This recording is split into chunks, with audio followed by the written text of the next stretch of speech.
Sulfur everywhere, gas everywhere, rugged mountain roads. The sheer cliff face. This is supposed to be a barren volcanic purgatory. But why do people keep cutting corners? They all have to squeeze into work, eroded teeth and crushed backs. Behind this mountain climbing body, what kind of weight of life is shouldered?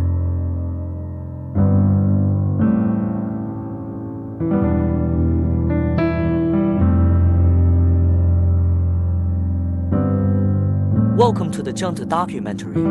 In this episode, we explore the volcano Kawah Ijen in Indo. Harsh truth.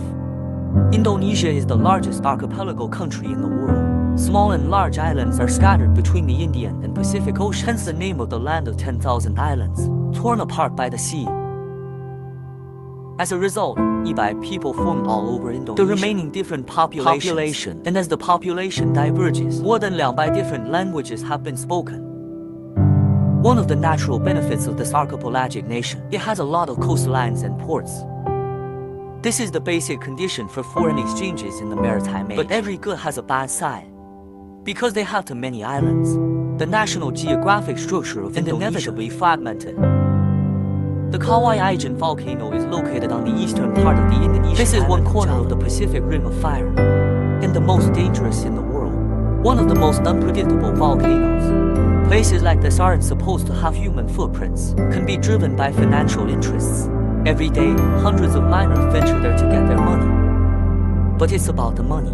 It's essentially transporting Huoshan sulfur to the factory. Sulfur is nowhere near the price of gold, and the wages that ultimately go to the workers. I mean, it's a small thing. Sulfur is a gas released by fumaroles. It forms after exposure to air. The miners will dig up the sulfur, put it into bamboo baskets, hold it in place with a pole and then move a little towards the volcano. Moving outside may seem simple, but the work is extremely hard and dangerous. This has led locals to learn to call miners sulfur labor. Most of them live in Kawah Ijen, at the foot of the volcano, by the annual production of rice and coffee, barely enough to keep them alive. But if you want to live a little better, extra effort is almost necessary. That's why the man in the village, all at the expense of your health, came to the crater to dig for sulfur. Siam, he was 38 years old, got into the truck to pick up the workers. There is only one end for the miners. After a bumpy hour, they are as usual, at the foot of Kawah Ijen volcano. It's another 2 hours walk after getting off the bus, to reach the final destination. Even though Muggles have been doing this since he was 13. But until now, the treacherous passage still terrified him. Because of the landslide, if you're not careful, you'll fall to your death. Muggles have fallen and tumbled down hills.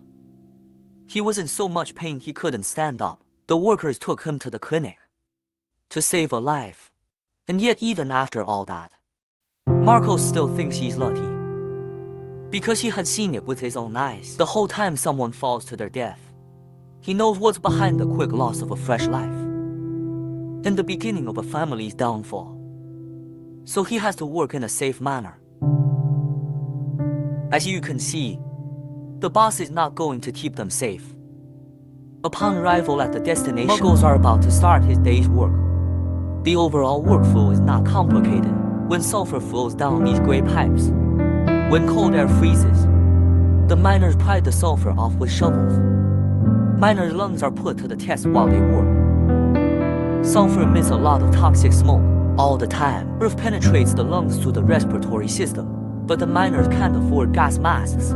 You just wrap a towel around your nose and mouth a few times. This rudimentary protective device also let them breathe every time. It's like being scalded by boiling water. Put the sulfur into the bamboo basket. Mago will carry them to the top of the volcano. This time, the 2 baskets carried a total of 80 kilograms of sulfur. The sulfur has to be carried up the mountain in good condition. The force on your shoulders and the rhythm of your walk are both important. Mago had to climb 500 meters to the top of the volcano. And it's hard to walk with the rocks under your feet. It could slip if you're not careful. In this way, the broken sulfur would scatter all over the floor. Even if you put it in a bamboo basket, you can't make 80 kilos.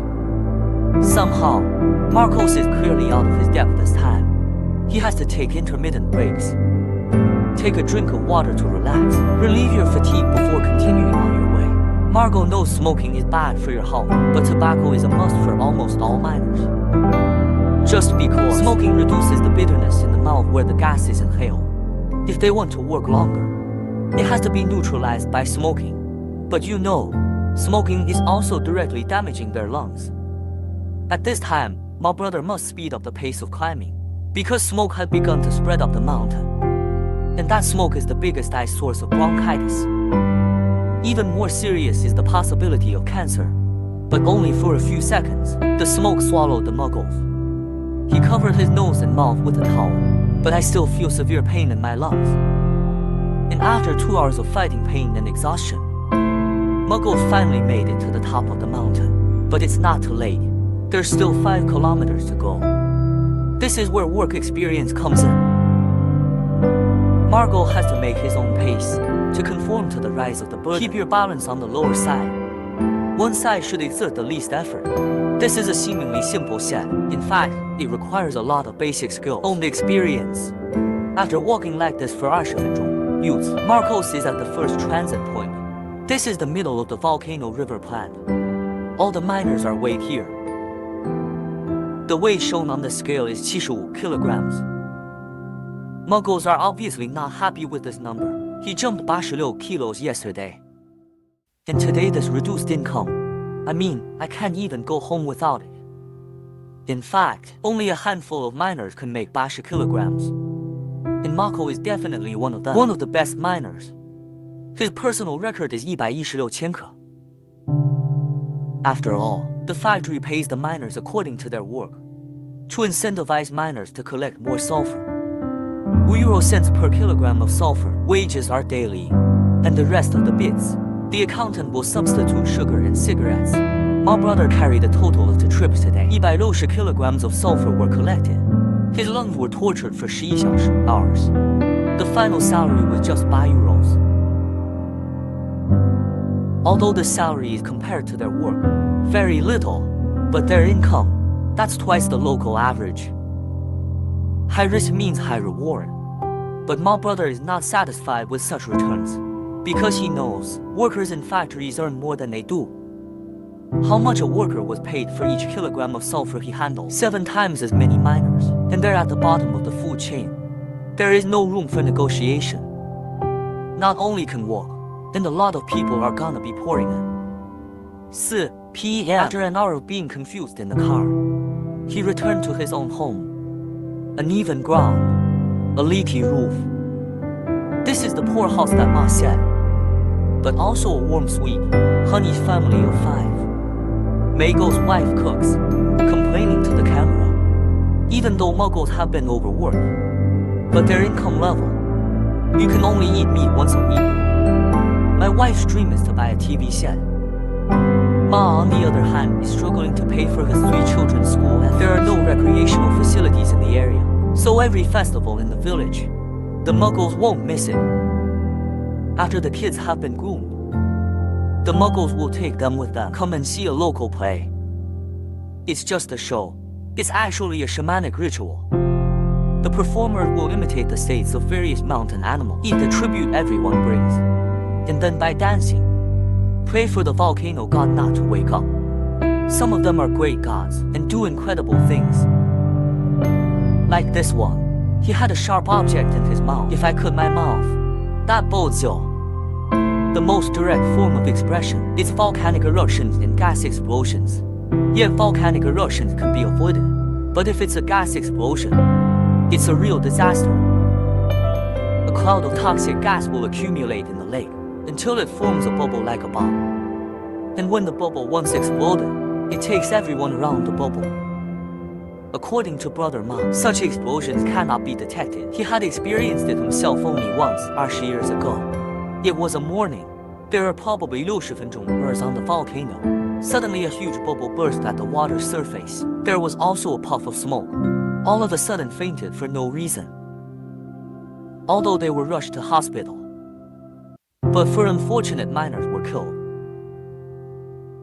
Despite being ASEAN's largest economy, agricultural industry, service tourism, all play an important role in the national economy. But this has nothing to do with the inhabitants of Java to the east. And there's nothing direct relationship. Although the local pillar industry, these are the sulfur wars. Most of the value that can be mined are owned by a very small number of people at the top. And the negative impact of mining, and it's all borne by the people at the bottom. To what extent the labor of poor miners is cheap, it's hard to imagine. However, they are forced to do so by their straitened lives. Dangerous work, and they even paid for gas masks, cannot afford to pay. The irony is even greater. Their families, they're all acquiescing in the damage the gas has done to them. In fact, I think so. What if you don't acquiesce? If there's no money to survive, still starve to death on the streets. And looking back in history, little has changed for Indonesia's underclass. They will always struggle with the oppression of life. Indonesia at the end of the 16th century. It is known in the West as the East Indies. Indonesia was not a unified country at that time. It's a patchwork of states. Later, the Dutch East India Company. It was founded on March 1602. Under the slogan of trade war, began the conquest of Indonesia. This company represents the Netherlands responsible for colonial trade activities in the Far East.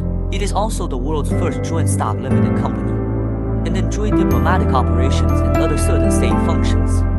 The year 1619, the Dutch occupied what is now Jakarta, the capital of Indonesia. They named it Batavia, and used it as a base, continued to encroach on what was left of the Spice Islands. And as more and more land was conquered, the cost of maintaining the judgment is also getting higher. Soon colonization and trade brought profits. It's hard to get your money back.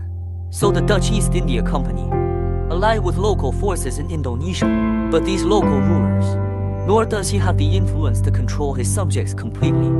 Hence the uprising. Rebellions continue to flare up.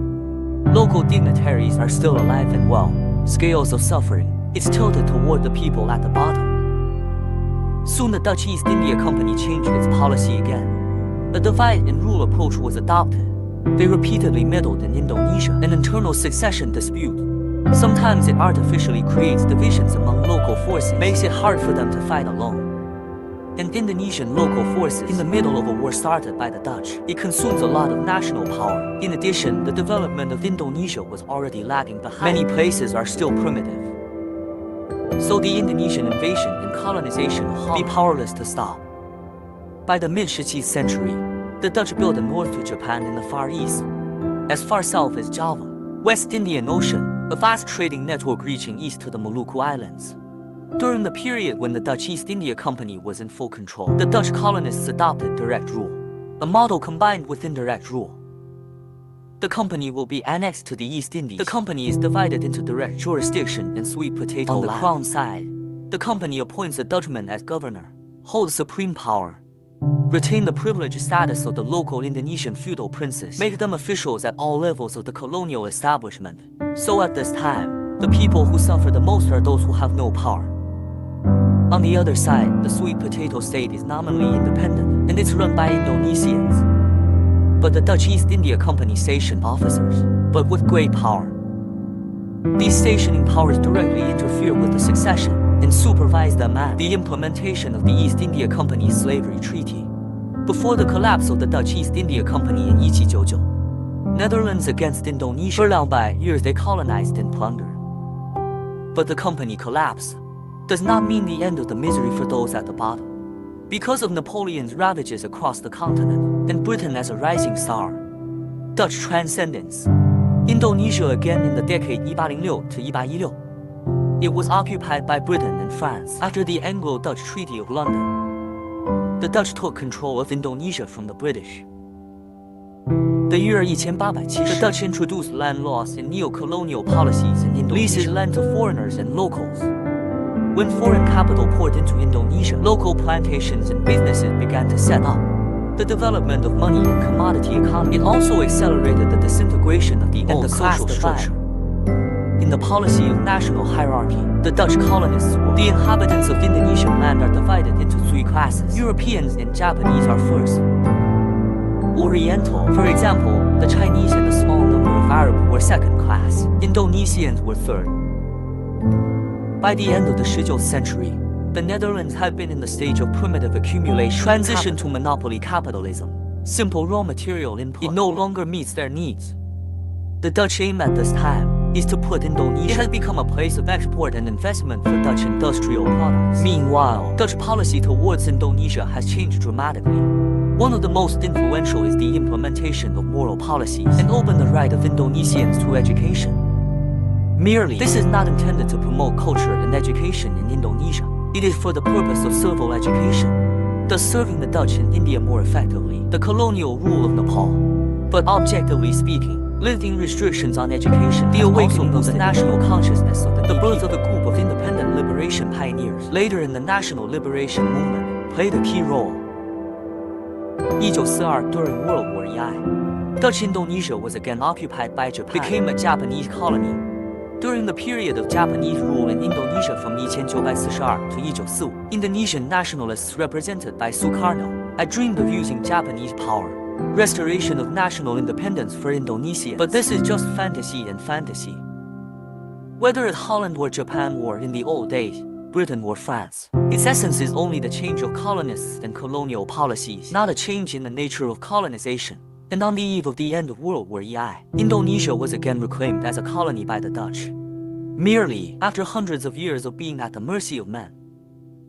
Indonesians with mature national ideology, he started an uprising in 1945. It is known as the Indonesian August Revolution. And after 4 years of hard fighting, they drove out the Dutch colonists in 1949. Finally, in 1954, the Dutch withdrew from Indonesia completely. However, the flame of restive nationalism did not go out easily. It's getting hotter and hotter. The father of the Indonesian nation who led Indonesia after Sukarno came to power, Indonesia has also begun to expand abroad. Domestic powers also began to check each other's power. Life at the bottom is no better. After the second president, Suharto, came to power. During this period, Indonesia also ushered in rapid economic development. But the Suharto family also took advantage of the crazy wealth. It monopolizes almost 3/4 of the country's economy. There was systemic corruption throughout the country, once by the World Bank, listed as the most corrupt countries. After entering the 21st century, Indonesia is the most developed country, one of the potential developing countries. But more than a decade has passed, Indonesia has not made the leap either. Its presence in Asia is also declining. The islands of Indonesia, it's like separate worlds. Usually you can only rely on water transport. This is a difficult terrain for industrial development. In addition to the inconvenience of travel for the country's logistics are also extremely inefficient. Although Indonesia's volcanoes are beautiful, the scenery is spectacular. However, this does not mean that the local people live happily. Most people just barely manage life and pass that reluctance on to the next generation. His name is Sarge. The 52-year-old had been digging for sulfur since he was 16. Although it doesn't work anymore, but he suffered from occupational diseases. I always need a massage from my wife to relieve the pain. His eldest son took over the burden of supporting the family, and the work of children is also sulfur drudgery. Sarge's only hope for her older son is that he can work hard. There's a big family to feed after all. I can't help but wonder here. Born to be human, we strive to live. But after the effort can get what?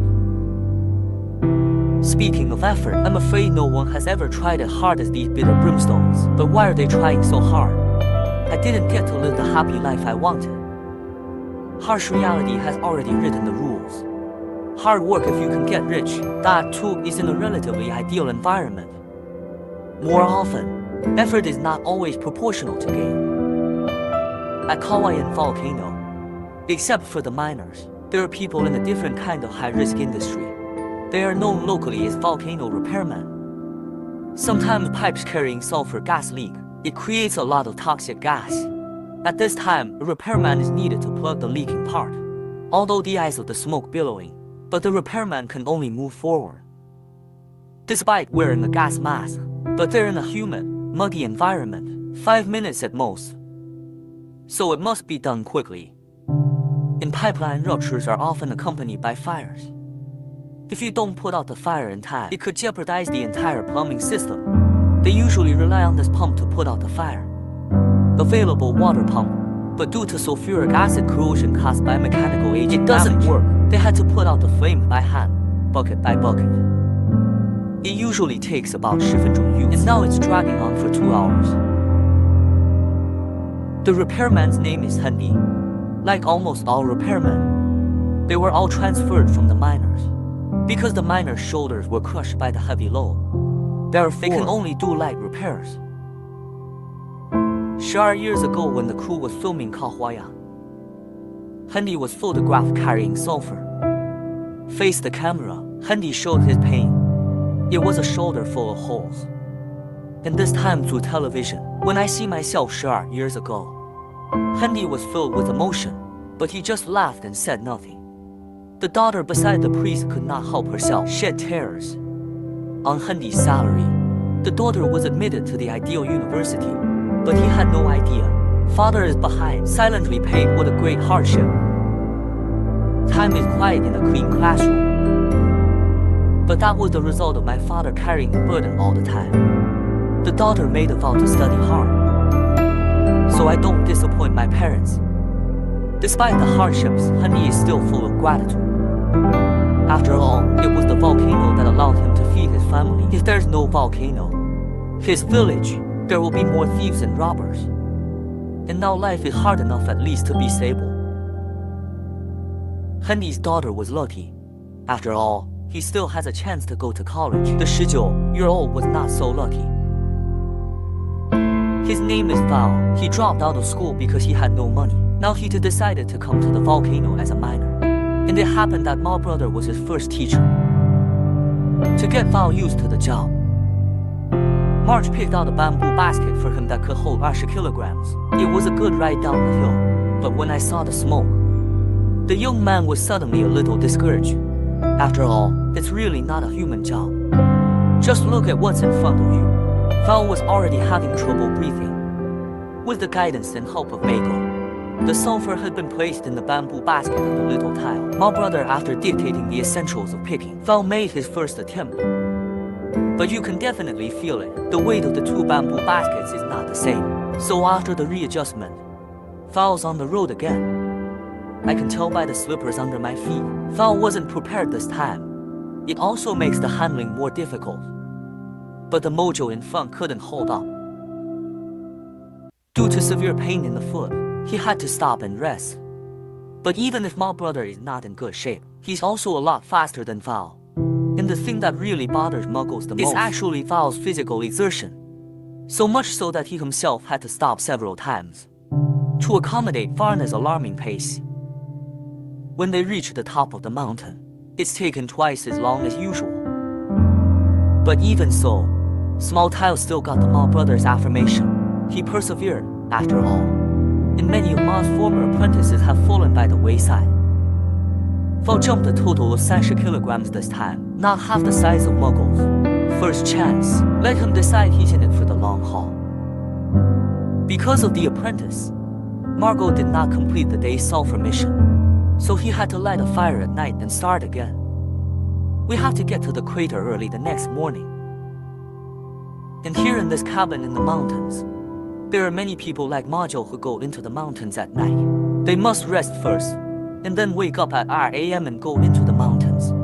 Coincidentally, maintenance worker Hendy also went into the mountain with my brother. They just don't want the same thing. These are blue fires. It's the flame of burning sulfur. Hendy must put them out in time. It's the only way to keep the miners on track. But it's hard to put out fires during the day. Besides, it's night. For Hendy, the crater at night is almost the entrance to hell. The road is difficult. It's even more blurred at night with the mask. The pump's not working either. Hendy had to resort to buckets to put out the fire. A long battle, to Hendy's mouth and breath, burning like never before. But to keep the boss from getting mad, to keep your job, he must work hard to finish the task. Marcos on the other side is digging like hell. He has to cover the night, get enough sulfur before the other miners do. In 20分钟 Youth's brother Ma filled the bamboo basket, but take this night road, it was the hardest part of his day. It's hard to walk during the day, but at least I can see. But at night, Moko can only stagger by the fire. Tired gasps shook the earth. A faint torch lit up the Milky Way. The husband, the father, is sparing no effort to support the family. Under the short stature, a spine rose across the summit of the volcano. The day dawned a little.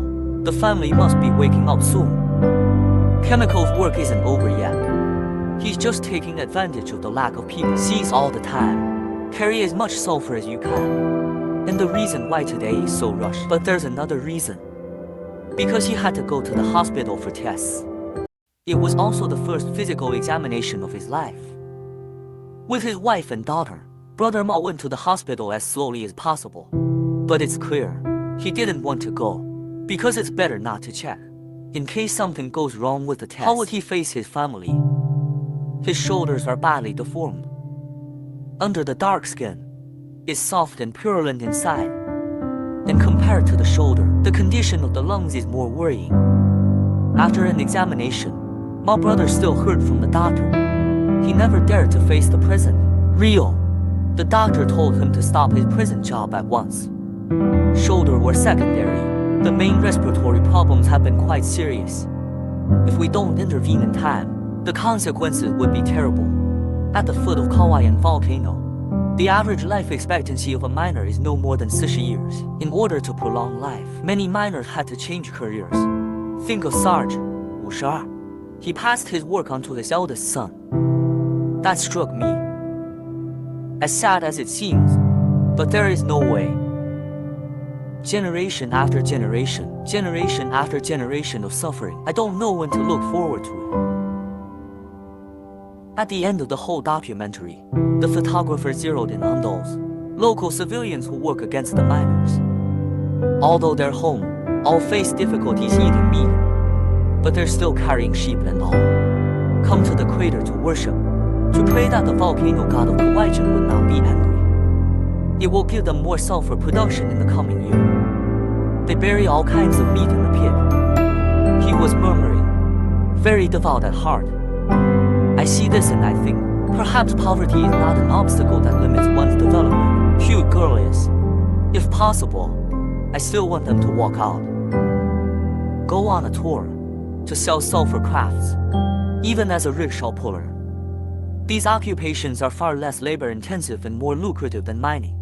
And most importantly for their bodies, more secure. If you like more world human history stories, you can follow me or have the kindness to like this video. I'll be with you.